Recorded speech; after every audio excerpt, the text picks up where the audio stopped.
ہمارے ایک دوست اپنا پرانا واقعہ بیان کرتے تھے کہ مجھے ہارٹ اٹیک ہوا، کہیں جوانی میں ہو گیا، اللہ نے ان کو زندگی دی، صحت دی، توبہ بھی ہو گئی الحمدللہ، نیک پرہیزگار ہیں، اگر بیان سنیں تو کائنڈلی مائنڈ نہ کریں، کسی کو کیا پتا کہ آپ کی بات ہو رہی ہے، مجھے پتا ہے، آپ کو پتا ہے، یعنی ان سے کہہ رہا ہوں جو سنیں گے، ہو سکتا ہے وہ کبھی سن بھی لیتے ہیں، لوگ کہتے ہیں یار ہمارا قصہ سنا دیا، تو بھائی آپ کو پتا ہے، مجھے پتا ہے، پبلک کو کیا پتا، یہ آپ کا قصہ ہے۔ وہ اٹیک بھی عشق میں ہوا ان کو نا، جوانی میں ہارٹ اٹیک عشق معاشقے کے نتیجے میں ہی ہوتا ہے، کم عمری میں جب مس گیدرنگ کا ماحول ہو نا تو یہ عشق معاشقے بہت ہوتے ہیں اور اس کی وجہ سے ڈپریشن بہت ہوتی ہے۔ یہ ہمارا لبرل طبقہ تو آزادی چاہتا ہے نا، آزادی، یہ آزادی اصل میں مرد اور عورت کے اختلاط میں نہیں ہے، ان کو ایک دوسرے سے دور کرنے میں ہے، دونوں کے ذہن سکون میں رہے گا۔ آپ نے کلاس میں ساتھ بٹھا دیا، دفتروں میں ساتھ بٹھا دیا، آنکھ مٹکے ہوں گے، معاشقے ہوں گے، جب عشق کی تکمیل نہیں ہوتی تو ڈپریشن کی طرف جاتا ہے انسان، اور یہ ڈپریشن بہت زیادہ ہوتی ہے۔ تو وہ بھی کہیں آنکھ مٹکا تھا ان کا، پھر دوستی ہو گئی، پھر ڈیٹیں لگنا شروع ہو گئیں، پھر شادی کی باتیں شروع ہو گئیں، اسی دوران یہ جاب لیس ہو گئے۔ جیسے ہی جاب لیس ہوئے تو لڑکی ٹاٹا کر کے آئی بات سمجھ میں، غریب آدمی سے لڑکیوں کو کم از کم عشق نہیں ہوتا، یہ خوب سمجھ لو۔ یہ تو میرا کسی لوگوں نے میمز بھی بنا دی تھی اس پہ کہ آپ لوگ ڈنڈ پھیل رہے ہیں جم میں جا کے، جم میں لڑکوں کو دیکھتا ہوں نا، وہ جا کے یہ باڈی بنا رہے ہیں، یہ کر رہے ہیں، وہ کر رہے ہیں، تو بعض لڑکوں کا، سب کا نہیں، بعض کا خیال ہوتا ہے، ہوتا تو سب کا، لیکن چلو ہم بعض کا کر لیتے ہیں، کوئی ایسا نہ وہ بولے مفتی صاحب آپ یار یہ کیسی باتیں کر رہے ہو، لیکن بعضوں کا خیال ہوتا ہے کہ اس باڈی کو دیکھ کے لڑکیاں ہم پہ مریں گی، اس باڈی کو دیکھ کے جب ہم جائیں گے نا وہ ٹی شرٹ پہن کے اور روڈ لائنر لکھیں گے اس کے اوپر اور ہٹو بچوں لکھ دیں گے پیچھے، تو یہ اس سے لڑکیاں بڑی متاثر ہوں گی، یار کیا چال ہے، کیا اسٹائل ہے، ہوتی ہیں متاثر، لیکن اگر آپ کی پینٹ میں پیسے نہیں ہیں تو بالکل بھی متاثر نہیں ہوں گی، یہ خوب سمجھ۔ ایک خاتون کی شادی ہوئی، اس نے مجھے خود بتایا، ہماری ہی کوئی ریلیٹو تھی، وہ خاتون بہت خوبصورت تھی، ان کی شادی ہو گئی جس بندے سے، تو بعد میں طلاق ہو گئی، پتہ نہیں کیا مسئلہ ہوا، تو وہ میرے پاس کیس آیا، تو وہ قصہ سنا رہی تھی، بعض خواتین کے الفاظ بھی کہہ رہے ہیں، جب ان سے شادی ہوئی نا، لوگ کہہ رہے تھے لنگور کی بغل میں ہور، لوگ یہ تبصرہ کر رہے تھے دولہا دلہن کو کہ لنگور کی بغل میں ہور بیٹھی ہوئی ہے، عورتیں بہت تیز ہوتی ہیں، قصے پہ قصے یاد آتے ہیں، فیملی میٹر بہت ہوتے ہیں نا، تو ایک خاتون مجھے کہنے لگی میں اپنے میاں سے طلاق چاہتی ہوں، میں اپنے میاں سے خلا چاہتی ہوں، میں نے کہا کیا مسئلہ کیا ہے آپ کا نا، فیملی کیس تھا نا، سامنے آئے ہوئے تھے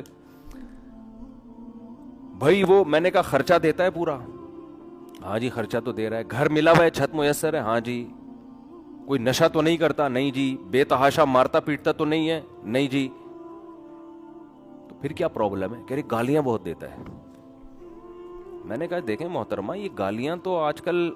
معین اختر کے ماموں دیتے تھے، انہوں نے بتایا ہے کہ کراچی کے حالات ایسے ہیں، اس میں تو دینا نہیں چاہیے گالیاں، بری بات ہے، لیکن یہ کوئی ایسا اتنا بڑا مسئلہ نہیں ہے کہ اس پہ شوہر سے طلاق لی جائے، اور بچے بھی ہیں، 100% درست دنیا میں کوئی نہیں ہوتا، کچھ نہ کچھ فالٹ ہر ایک میں ہوتا ہے۔ تو جو مجھے ہنسی آئی نا جس بات پہ، وہ یہ آئی، میں نے کہا کتنی گالیاں دے دیتے ہیں، میرا مقصد یہ تھا کہ میں ان کو سمجھاؤں کہ بھائی دن میں اگر 1 گھنٹہ گالیاں دیتا ہے بندہ، تو 1 گھنٹہ سمجھ لو کہ یار 24 گھنٹے میں یہ 1 گھنٹے میں نے باقی 23 گھنٹوں کی خاطر برداشت کرنے ہیں، بھائی باقی جو فائدے شوہر سے ہو رہے ہیں، نان نفقہ مل رہا ہے، بچے اسکول جا رہے ہیں، اسکول کی فیسز ہو رہی ہیں، بچوں کو باپ ملا ہوا ہے، علیحدگی میں تو باپ یا ماں سے محروم ہو جائیں گے وہ، پھر آپ کو فیملی ملی ہوئی ہے، ساری عزتیں ملی ہوئی ہیں، آپ میرٹ خاتون کہلاتی ہیں، کہیں بھی جاتی ہیں، آپ کی جو فرینڈس ہیں بولتے بھائی یہ شادی شدہ خاتون ہے، ان کے ہسبینڈ ہے، ہسبینڈ بھی کوئی مکھنچو نہیں ہے، فٹ فاٹ ہے، سب کچھ سیٹ چل رہا ہے، تو صرف گالیاں اگر ہیں تو ان کے شوہر کو تو میں یہ نہیں کہتا، شوہر کو تو کہتا یار گالیاں اپنی ڈکشنری سے نکالو، لیکن عورت کو تو گھر جوڑنے کی ترغیب دی جائے گی نا کہ یار 100% صحیح گھر کوئی بھی نہیں ہوتا۔ تو میں نے کہ جب ان سے پوچھا کتنی دیر گالیاں، میں تو پھر یعنی وہ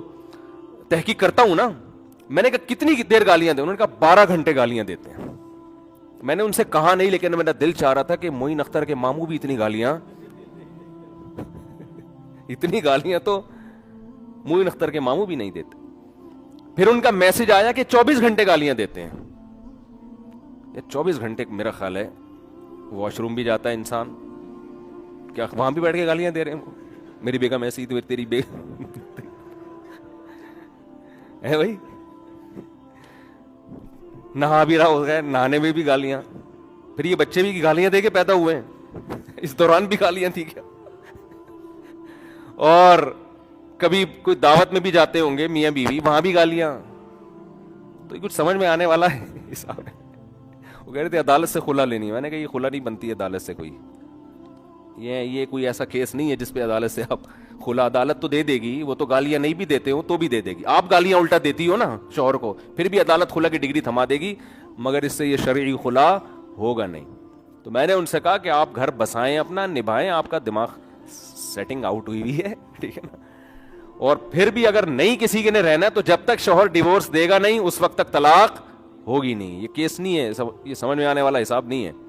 غلط کام ہے, شوہر غلط کر رہا ہے جو گالیاں دے رہا ہے, بہت برا کر رہا ہے, میں شوہر کو سپورٹ نہیں کر رہا, لیکن طلاق ایسے باتوں پہ تھوڑی ہوتی ہے. تو کیا کہہ رہا تھا یار میں, ہاں تو میں یہ کر رہا تھا کہ توبہ, شکر ہے آپ کو یاد رہتا ہے نا, یہاں ان سے پوچھو تو کسی کو یاد ہی نہیں رہتا. وہ اب دیکھو آخری 1 منٹ رہ گیا ہے, اگر آج وہ دل سے توبہ کر لے, وہ پھانسی کے پھندے پہ لٹکنے والا 1 سیکنڈ پہلے, یہاں تک کہ اس کے گلے میں پھندا لا کے ڈال دیا گیا, ابھی صرف رسا کھینچنے کی دیر ہے, اس دوران بھی اگر وہ توبہ کرے گا, یہ 1 سیکنڈ اس کی کروڑوں سال کی زندگی کو, فیوچر کو چینج کر دے گا. کیوں؟ ابھی تک اس نے اپنی آنکھوں سے دیکھا نہیں ہے, ابھی تک دیکھا نہیں ہے اس نے اپنی آنکھوں سے, غیب پر ایمان ہے. تو یہ اللہ کا وعدہ ہے, ان اللہ یقبل توبۃ عبدہ ما لم یغرغر, بخاری مسلم کی حدیث, نبی صلی اللہ علیہ وسلم نے فرمایا اللہ اپنے بندے کی توبہ اس وقت تک قبول کرتا ہے جب تک اس کو غرغرہ نہیں آتا. غرغرہ کا مطلب سکرات موت میں مبتلا نہیں ہو جاتا وہ. ہاں جب اس کو ہینگ کیا گیا اور اس کی روح نکلنا شروع ہوئی, اور پھر اس نے برزخ کی زندگی اپنی آنکھوں سے دیکھ لی, اس نے دیکھ لیا کہ قرآن جو کہتا تھا کہ برے لوگوں کی روح, برے فرشتے سے مراد وہ فرشتے جو اللہ نے سزا دینے کے لیے متعین, فرشتہ تو برا نہیں ہوتا, وہ فرشتے جو خوفناک فرشتے ہیں وہ برے لوگوں کی روح قبض کرتے ہیں. جب یہ فرشتے اپنی آنکھوں سے دیکھ لے گا, اس کے بعد قرآن کہتا ہے کہ اب توبہ تو دور کی بات, زمین اور آسمان کی دولت بھی اگر خرچ کر دے گا, وعدہ کرے گا اللہ مجھے مہلت دے دے, میں پوری زمین آسمان کی دولت خرچ کرنے کے لیے تیار ہوں. اللہ فرماتے ہیں ما تقبل منہم, اللہ کا قانون اٹل ہے, اللہ اس کی ایک آنسو کی پرواہ نہیں کرے گا, پوری دولت دے دے اللہ اس کی پرواہ نہیں کرے گا. جلدی سے بات ختم کرتا ہوں میرے بھائی, اللہ کا قانون یہ ہے کہ جب تک اپنی آنکھوں سے موت کے فرشتے نظر نہ آئے اس وقت تک اللہ نے توبہ کا آپشن رکھا ہوا ہے.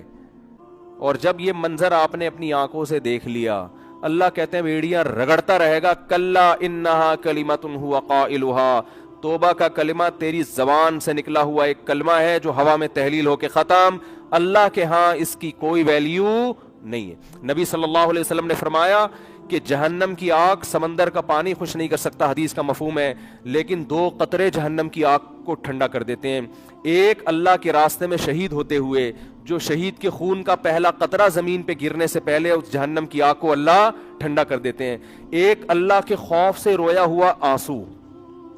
کیا زبردست مثال ہے, اتنا سا آنسو ہے لیکن اللہ جب تک زندہ ہیں آپ, اس آنسو کی اللہ کی نظر میں ایسی ویلیو ہے کہ یہ جہنم کی بھڑکتی ہوئی آگ کو ٹھنڈا کرنے کے لیے کافی ہے.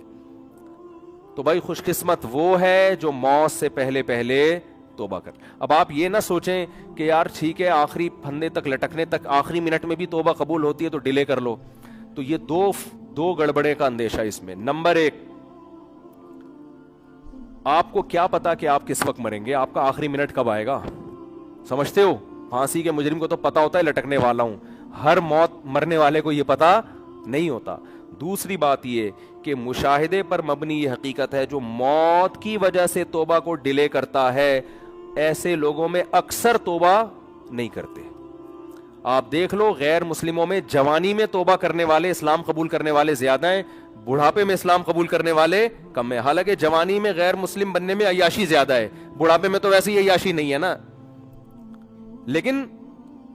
اس کو تو فائدہ ہی فائدہ ہے، بوڑھے آدمی کو اسلام قبول کر لے، توبہ کر لے، بھائی اب تو کچھ تیری زندگی تو گزر گئی عیاشیوں میں، اب تو جائے گا جنت میں. لیکن دل ایسا سخت ہو جاتا ہے وہ نہیں کرتا. جوان آدمی وہ جلدی کر لیتا ہے، حالانکہ اس کو قربانی زیادہ دینی پڑ رہی ہے. آپ دیکھ لو دنیا میں توبہ کرنے والے جوان آپ کو زیادہ ملیں گے، بوڑھے ہیں لیکن کم ہیں. اسی طرح توبہ کرنے والوں، اسلام قبول کرنے والوں میں جوان غیر مسلم زیادہ ہیں، بوڑھے کم ہیں.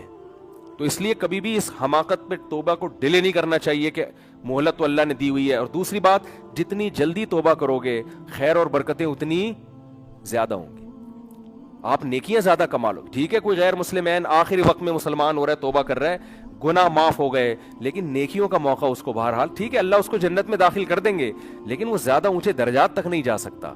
وجہ اس کی یہ کہ اس کے اعمال میں وہ اتنی خیریں ہیں نہیں کہ جو شخص زندگی بھر اپنے اعمال میں خیر ڈالتا رہا، تو آج آپ توبہ کریں گے، آپ کے پاس پوری زندگی یہ خیر پھیلانے کے لیے، اپنے اعمال میں نیکیاں جمع کرنے کے لیے. ڈیلے کریں گے تو آپ کے پاس نیکیاں کمانے کا ٹائم کم رہے گا. اللہ تعالیٰ سے دعا ہے اللہ تعالیٰ